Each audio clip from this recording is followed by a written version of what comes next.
Crisis hipertensiva.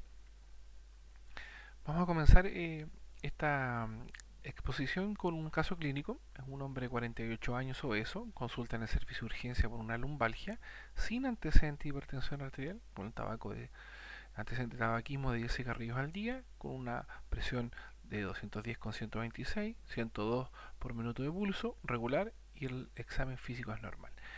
Por lo tanto, acá lo más importante de destacar es que el paciente consulta por una lumbalgia y evidentemente lo que más llama la atención es que el paciente tiene la presión muy elevada y su examen físico es normal y está básicamente asintomático desde el punto de vista cardiovascular. ¿Cuál es la conducta a seguir? Pensemos en este caso y qué es lo que se hace habitualmente para ver eh, cuáles son los aciertos y errores que cometemos en el manejo de los pacientes con crisis hipertensiva. Vamos a definir. Crisis hipertensiva es una situación clínica derivada del alza de la presión arterial. Obliga a un manejo eficiente, rápido y vigilado de la presión arterial, ya sea por los riesgos que implica las hipertensionales por sí misma o por su asociación con una condición clínica subyacente que agrava con ascenso discreto de la presión arterial. Cabe hacer notar que en las guías clínicas de hipertensión arterial, las últimas, la del 2010, la del 2009, no aparecen ya el manejo de la crisis hipertensiva. No sé por qué el Ministerio de Salud lo sacó, pero sí aparecía bastante bien descrita el año 2006, por lo cual esa es la referencia que yo hago mención en buena parte de esta presentación. Vamos eh, a destacar tres entidades clínicas asociadas o que se consideran crisis hipertensiva y vamos a ver las enormes diferencias que hay entre unas y otras. Se identifican tres condiciones, que es la hipertensión severa no complicada, la urgencia hipertensiva y la emergencia hipertensiva. Esto está escrito en la literatura internacional, está escrito en la guía de hipertensión 2006, también está descrito en algunos protocolos de referencia de algunos servicios como el de Viña del Mar, que tiene una vigencia hasta el 2014. Por lo tanto, es la literatura nacional más importante con respecto a este tema para el manejo de las crisis hipertensivas. Veamos qué sucede y definamos qué es cada una de estas entidades clínicas. La hipertensión severa, la situación actual, ¿qué es lo que sucede ahora con el manejo de esta entidad clínica? La conducta frecuente de los médicos en estas circunstancias es administrar un fármaco con efecto rápido y hipotensor, como la furosemida endovenosa y nifedipino sublingual, era lo que ocurría habitualmente. Incluso captopril todavía se usa en esta entidad clínica, ya que es hipertensión severa no complicada. Ello tiene algunos inconvenientes, produce una falsa tranquilidad en el médico y el equipo de salud en general y el enfermo por la caída rápida de la presión arterial. Por lo tanto, ya vemos que esta es la situación que se da en la mayoría o en muchos servicios de urgencia en nuestro país. Ahora, los riesgos más importantes en el descenso rápido de la presión arterial. Vemos que estos pacientes ya que muchos de ellos son, la mayoría de los casos son asintomáticos y tienen la mayoría de las veces larga data de hipertensión arterial ya no diagnosticada.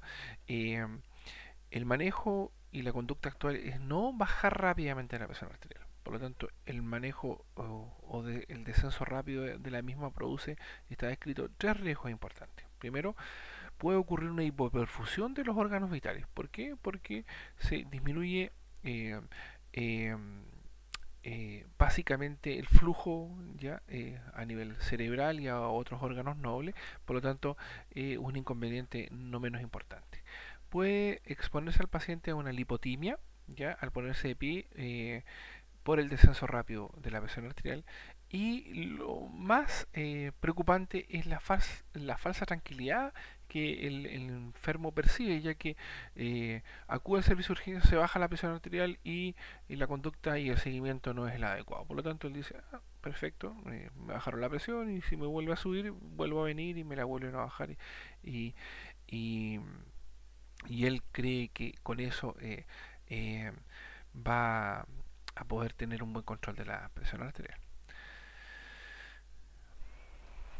Sugerencias con respecto a esta entidad clínica: poner al paciente en reposo tranquilizarlo, explicar que sus síntomas no son por la hipertensión arterial, controlarlo 30 minutos más tarde frente a un tratamiento suspendido, reiniciarlo. ¿Ya? Puede ocurrir que muchas veces tus pacientes o no son diagnosticados y hay que derivarlos oportunamente ya a su centro de atención primaria para seguir los protocolos GIES de hipertensión arterial y citarlo al control de APS dentro de las 24 horas. Recordemos que en la etapa 3 de la guía GIES recomienda que todo paciente con presiones arteriales sobre 180 con 110, estos pacientes inmediatamente se categoricen como hipertensos y se ingresen al programa de hipertensión de los programas de cardiovascular. Eso es súper importante destacarlo porque a veces estos pacientes se derivan y les hacen controles seriados o perfiles de medición de presión arterial, que es lo que debería hacer hoy en día, y se pierde un tiempo innecesario. ¿Ya? Por lo tanto, se debe citar a los centros de atención primaria a las 48 horas máximo debieras tener un control médico y ser ingresado a los programas de hipertensión arterial. Eh, Ese es otro aspecto importante a considerar. Después, eh, acá vemos un algoritmo de manejo, el cual es bastante ilustrativo, donde esto aparecía en la guía del 2006 ¿ya? Y lo define como el manejo de la presión arterial con cifras mayores a 180 con 115 en esa guía clínica. Y también acá vemos que reconoce estas tres entidades clínicas: hipertensión severa no complicada, urgencia hipertensiva y emergencia hipertensiva. Por lo tanto, básicamente el paciente en esta primera entidad clínica que ya estamos viendo es asintomático. ¿Ya? Muchas veces tú le preguntas al paciente si tiene algún síntoma, no, no tiene ninguno. O pudiera presentar algunos otros síntomas que no tengan directa relación, ¿ya? Con la hipertensión arterial, como por ejemplo una cefalea tensional, migraña típica, ansiedad, epistaxis, otras consultas de urgencia. Por lo tanto, acá no hay daño orgánico, no hay daño cardiovascular y el manejo es inicio y reinicio de terapia. Si es que no está diagnosticado, se inicia. Si es que el paciente ha abandonado la terapia, se reinician sus fármacos y se cita a control. Se debe observar entre 1 y 3 horas, dice este algoritmo del 2006, y el seguimiento del control a 72 horas, pero vemos que si el paciente tiene pues, cifras en etapa 3, por IAGs debiera ser antes de las 48 horas. Después, en la segunda entidad clínica, que es la urgencia hipertensiva, el paciente sí sufre una CFL intensa que no es de origen migrañoso, no es de origen tensional. El examen neurológico sigue siendo negativo, el fondo de ojo ya es grado 1 o 2, o insuficiencia cardíaca capacidad funcional 2 y 3, o angor inestable. Bajo esta entidad clínica se está bajo esta sintomatología o caracterización clínica se define como urgencia hipertensiva, y el manejo acá es, aquí sí que es reducir la presión arterial con hipotensores orales de acción rápida y se ajusta a terapia. ¿Ya? Ahí vamos a ver cuáles son y cómo se administra. Se debe observar entre 3 y 6 horas. Si el paciente responde, se cita control a las 24 horas. Si no responde, se cambia la familia hipotensora a la dosis. ¿Ya?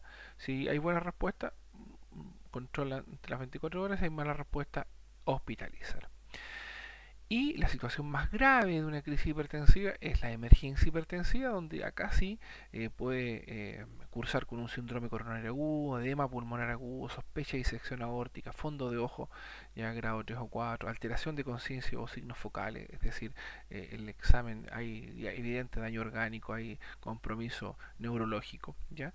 Estos pacientes se categorizan como emergencia hipertensiva y el manejo debe ser un ingreso inmediato, una UCI, cuidados intermedios, ya, sala de cuidados especiales, manejo individualizado y básicamente hospitalización.